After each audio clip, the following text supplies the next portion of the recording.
Tanda baca tanwin itu bentuknya ada 3. Nah, pasti saudara sudah tahu. Nah, baris 2 di atas huruf seperti ini ya, fathah tanwin. Baris 2 di bawah huruf gitu. Itu ada 3 tuh. Coba perhatikan yang di samping tuh, nun sukun garis miring. Nah, tanda baca tanwin. Kemudian ha dibaca panjang. Perhatikan.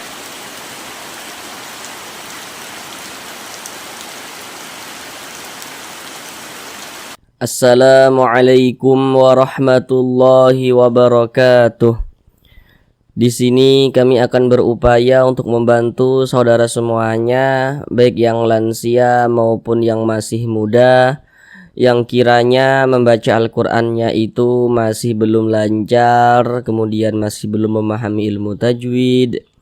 Maka di sini kami akan berupaya untuk membantu saudara semuanya supaya bisa segera lancar di dalam membaca Al-Qur'an, kemudian juga semoga bisa segera memahami ilmu tajwid Al-Qur'an dengan mudah.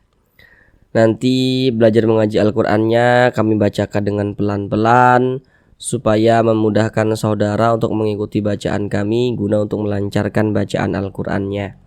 Kemudian untuk penjelasan tajwidnya akan kami jelaskan dengan perlahan-lahan.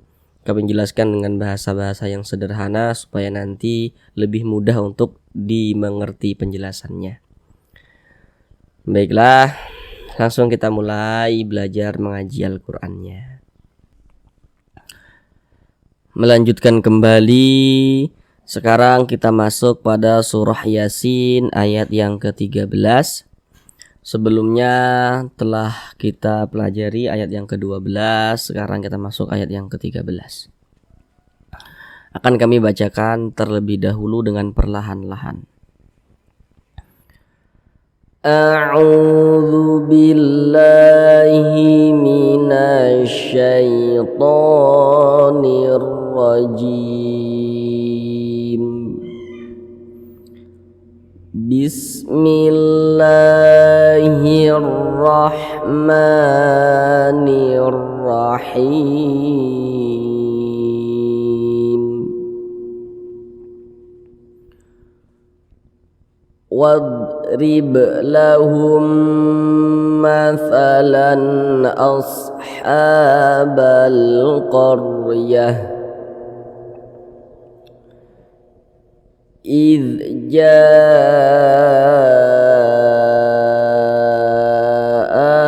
المرسلون. Mari kita bahas tajwidnya dengan pelan-pelan. Yang pertama, wadrib, rib. Ini ada huruf ba, dia sukun. Perhatikan di layar. Huruf qalqalah itu ada 5. Salah satu di antaranya adalah huruf ba. Jadi huruf yang 5 di layar itu apabila dia sukun atau sukun sebab kita sukunkan. Nah, kalau ini kan dia sukun, maka kita pantulkan. Wadrib, rib, mantul seperti itu. Dan ini dinamakan dengan qalqalah kecil, qalqalah sughra, karena dia berada di tengah bacaan atau berada di tengah kalimat. Nah, dia ini kalau ini berada di tengah bacaan ya, wadrib, rib, mantul seperti itu.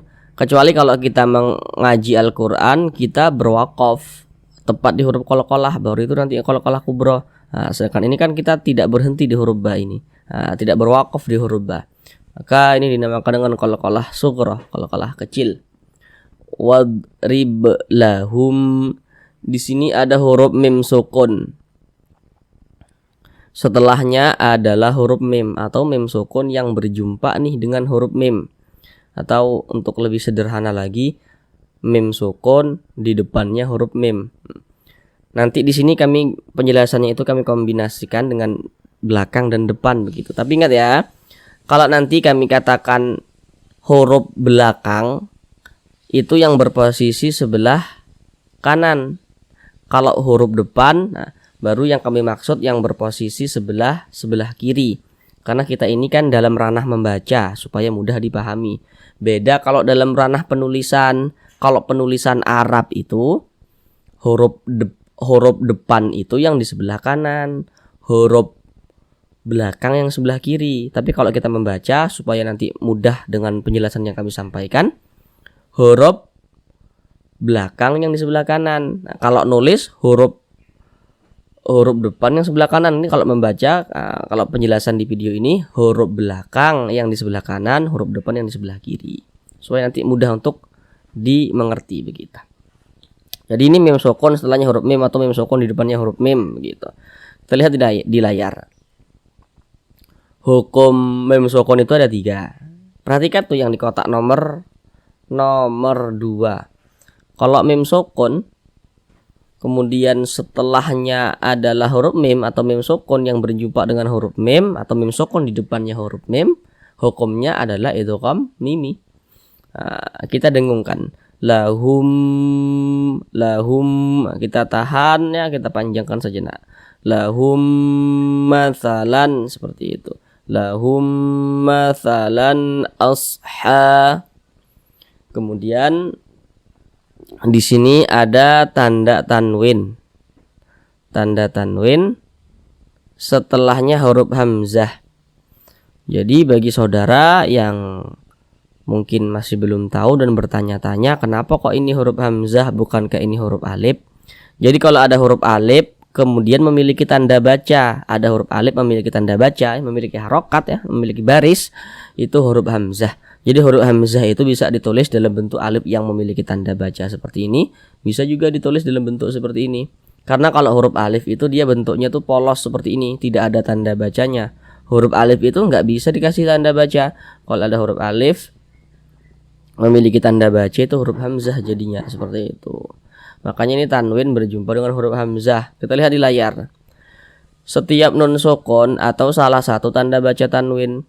Tanda baca tanwin itu bentuknya ada 3. Nah, pasti saudara sudah tahu. Nah, baris 2 di atas huruf seperti ini ya, fathah tanwin. Baris 2 di bawah huruf gitu. Itu ada 3 tuh. Coba perhatikan yang di samping tuh, nun sukun garis miring, nah, tanda baca tanwin. Jadi setiap tanda baca tanwin atau nun sukun yang berjumpa dengan salah satu di antara 6 huruf di samping itu, maka hukumnya adalah izhar halqi. Ini tanwin berjumpa dengan huruf hamzah. Huruf hamzah termasuk huruf izhar halqi. Maka ini hukumnya izhar halqi, dibaca jelas, tidak berdengung. Yang dibaca jelasnya ini tanwinnya kita baca jelas. Mathalan, kemudian pendek, tak berdengung dia. Mathalan, jangan dibaca mathalan asha, jangan, baca pendek saja. Mathalan asha gitu. Kemudian ha dibaca panjang. Perhatikan rumus mad tabi'i yang terletak pada kotak rumus 3. Itu kan ada rumus 1, rumus 2, rumus 3. Perhatikan rumus 3 yang warna hijau itu. Kalau kita mengaji Al-Quran, berjumpa huruf di atasnya memiliki tanda baca fathah berdiri ini. Nah, bentuknya itu seperti ini tanda baca fathah berdiri. Tanda baca fathah itu kan dia mereng seperti ini mereng seperti ini. Tapi kalau dia berdiri seperti ini, huruf kalau di atasnya memiliki tanda seperti ini dibaca panjang. Sehingga ha dibaca panjang, mad tabi'i panjangnya 2 harokat. Ashabal qaryah. Alif lam setelahnya huruf qaf, atau alif lam yang berjumpa dengan huruf qaf, atau alif lam yang di depannya huruf qaf begitu. Huruf qaf ini huruf apa? Kita lihat di samping. Huruf qaf termasuk salah satu huruf qamariyah. Jadi setiap alif lam kalau berjumpa dengan salah satu huruf yang 14 di samping itu, hukumnya adalah alif lam qamariyah ya, atau izhar qamariyah. Sehingganya huruf lamnya dibaca jelas, terbaca dia. Dibaca jelas huruf lamnya. Kalau syamsiyah itu kan huruf lamnya dia nggak dibaca tuh, dibaca itu kom langsung masuk ke huruf yang setelahnya. Tapi kalau qamariyah huruf lamnya dibaca jelas, terbaca dia. Ada nih tanda bacanya nih, tanda sukun nih. Ashabal qaryah. Kalau kita mengaji Al-Quran berjumpa dengan huruf ra sukun, ini huruf ra tanda sukun tuh seperti ini. Ada huruf ra sukun. Setelah ra sukun, mohon maaf, sebelum ra sukun ini ada tanda baca fathah, atau supaya lebih mudah dipahami, ada ro sukun, di belakangnya ini ada tanda baca fathah. Ini harokat fathah nih. Baris satu ke atas tanda baca fathah atau harokat fathah.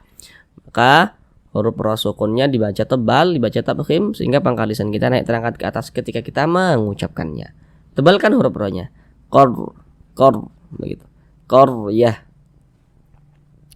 Ini kalau kita berwakaf memutus bacaan kita di huruf ta ini kita baca qaryah, jangan dibaca qaryat, jangan. Mengapa begitu? Ini namanya huruf ta marbutah. Ciri-ciri ta marbutah itu di atas huruf ta, di bawah huruf ha. Nah, ta marbutah namanya. Jadi ta marbutah itu kalau kita berhenti ya memutus bacaan berwakaf tepat di huruf ta marbutah, maka dia menjadi huruf ha. Ini kalau kita berhenti tepat di huruf ta marbutah kita baca qaryah, jadi huruf ha. Kalau misalnya tidak berhenti baru dia dibaca huruf tanya. Misalnya tak berhenti nih. Qaryati idja, qaryati huruf ta yang dibaca kalau tidak berhenti. Tapi kalau kita berhenti di sini kita baca qaryah seperti itu. Jadi ta marbutah itu ya kaidahnya kalau berhenti ya berwakaf di ta marbutah maka menjadi huruf ha. Tapi kalau kita tidak berwakaf, tidak berhenti maka menjadi huruf ta dia. Seperti itu. Kemudian di sini ada tanda wakaf berbentuk mim. Tapi tengok nih bentuk mimnya tuh dia seperti ini bentuknya. Seperti ini bentuknya, jangan salah ya. Nah, seperti ini bentuknya tuh. Ini namanya wakaf lazim. Jadi kalau menemukan tanda wakaf seperti ini harus berhenti, tidak boleh tidak berhenti, harus berhenti. Jadi harus memutus bacaan di sini. Berhenti dulu, berwakaf dulu kita. Kemudian ambil napas baru lanjutkan lagi bacanya. Ingat ya, harus berhenti kalau menemukan tanda wakaf seperti ini. Harus berwakaf. Kemudian idja, ja dibaca panjang. Perhatikan rumus mad tabi'i yang terletak pada kotak rumus 3. Perhatikan rumus 3 yang warna hitam, rumus 3 warna hitam. Kalau kita mengaji Al-Qur'an berjumpa dengan huruf alif. Ini huruf alif. Sebelum huruf alif ada tanda baca fathah. Ada alif, sebelumnya ada tanda baca fathah. Atau lebih sederhana lagi, ada alif, di belakangnya ini ada tanda baca fathah nih atau harokat fathah. Nah maka huruf yang memiliki harokat fathah ini dibaca panjang. Jadi kalau ada alif, ada harokat fathah, huruf yang memiliki harokat fathah yang posisinya itu persis sebelum huruf alif atau persis di belakang huruf alif. Nah maka huruf tersebut dibaca panjang sehingga ja dibaca panjang. Pada awalnya mad tabi'i, kemudian mad tabi'inya berjumpa dengan huruf hamzah nih, tapi dia dalam satu kalimat atau bersambung dalam satu kata. Maka dia namanya berubah menjadi mad wajib muttasil, panjangnya boleh 4 harokat, boleh juga 5 harokat. Idzahal mursalun. Ini ha kita baca pendek ya, karena di sini ada huruf sukun nih. Kita baca ahal, jangan dibaca ahal, jangan. Walaupun di sini ada alif, di sini ada harokat fathah yang kelihatannya itu ha dibaca panjang kan, tapi karena dia ada huruf yang sukun nih. Setelah huruf ha ini ada huruf yang sukun nih, atau di depannya ini ada huruf yang sukun, huruf yang mati. Makanya dibaca pendek ahal begitu. Ahal mursalun. Ada huruf rasukun yang sebelumnya nih ada harokat dhammah, ini harokat dhammah namanya atau tanda baca dhammah. Atau ada huruf rasukun yang sebelumnya ada harokat dhammah atau ada huruf rasukun yang di belakangnya ada harokat dhammah. Maka huruf rasukunnya dibaca tebal, baca tabkhim sehingga pangkal lisan kita naik terangkat ke atas ketika kita mengucapkannya. Tebalkan huruf ro-nya. Mursalun. Lun ini namanya mad arid li sukun. Namun sebelum itu perhatikan dulu rumus mad tabi'i yang terletak pada kotak rumus 2. Perhatikan kotak rumus 2 yang warna hitam. Kalau kita mengaji Al-Qur'an berjumpa dengan huruf waw sukun, ini huruf waw tanda sukun tuh seperti ini. Nah, kalau ada huruf waw sukun, sebelumnya ini ada tanda baca dhammah atau harokat dhammah. Maka huruf yang memiliki harokat dhammah ini dibaca panjang. Nah, atau kalau masih belum paham juga seperti ini, ada waw sukun, ini huruf waw, ini tanda sukun, di belakangnya ini ada harokat dhammah. Nah, maka huruf yang memiliki harokat dhammah ini dibaca panjang seperti itu. Nah, coba kita pakai garis ini. Nah, nih kalau masih belum paham juga. Nah, seperti ini. Nah, nih. Waw sukun ini pasangannya nih, harokat dhammah. Jadi kalau mengaji Al-Qur'an lihatlah kalau ada huruf waw sukun, ada harokat dhammah. Nah, huruf yang memiliki harokat dhammah tersebut dibaca panjang. Pada awalnya ini namanya mad tabi'i. Kemudian mad tabi'inya berjumpa dengan huruf yang kita sukunkan, yang kita matikan. Nah, maka namanya berubah menjadi mad arid li sukun. Panjangnya boleh 2 harokat, boleh 4 harokat, hingga 6 harokat. Yang terpenting konsisten dalam sekali bacaan.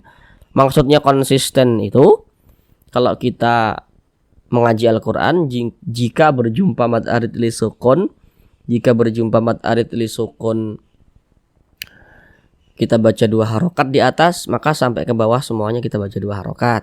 Jika di atas kita baca 4, sampai ke bawah kita baca 4 harokat, harus sama begitu. Huruf yang kita sukunkan huruf nun. Ini kalau kita berwakaf ya, memutus bacaan ya, atau berhenti gitu ya, di huruf nun kita baca mursalun. Jangan dibaca mursaluna, jangan, tapi dibaca mursalun begitu. Kenapa begitu? Kenapa huruf nun dibaca mursalun? Kenapa kok disukunkan atau dimatikan? Jadi kalau kita mengaji Al-Qur'an, kemudian kita berwakaf ya, berhenti kita tepat di huruf yang tidak dibaca panjang, hurufnya itu kita sukunkan atau kita matikan. Ini kita berhenti di huruf nun.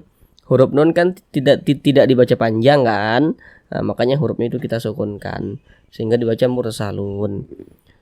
Di atas ini ada tanda waqaf jaiz. Nah, jadi kalau menemukan tanda waqaf jaiz ini terserah kita ya sebagai pembaca, boleh berwaqaf juga boleh diwasolkan. Seperti itu. Sekarang kita ulang sekali lagi dari awal. Wadrib lahum mathalan ashabal qaryah إذ جاءها المرسلون. Kami doakan semoga yang belum lancar membaca Al-Quran bisa secepatnya lancar. Yang belum paham tajwid bisa segera paham tajwid. Yang terpenting harus rajin-rajin membuka Al-Quran dan membacanya. Terima kasih. Sampai jumpa di video pembelajaran mengaji Al-Quran yang selanjutnya. Assalamualaikum warahmatullahi wabarakatuh.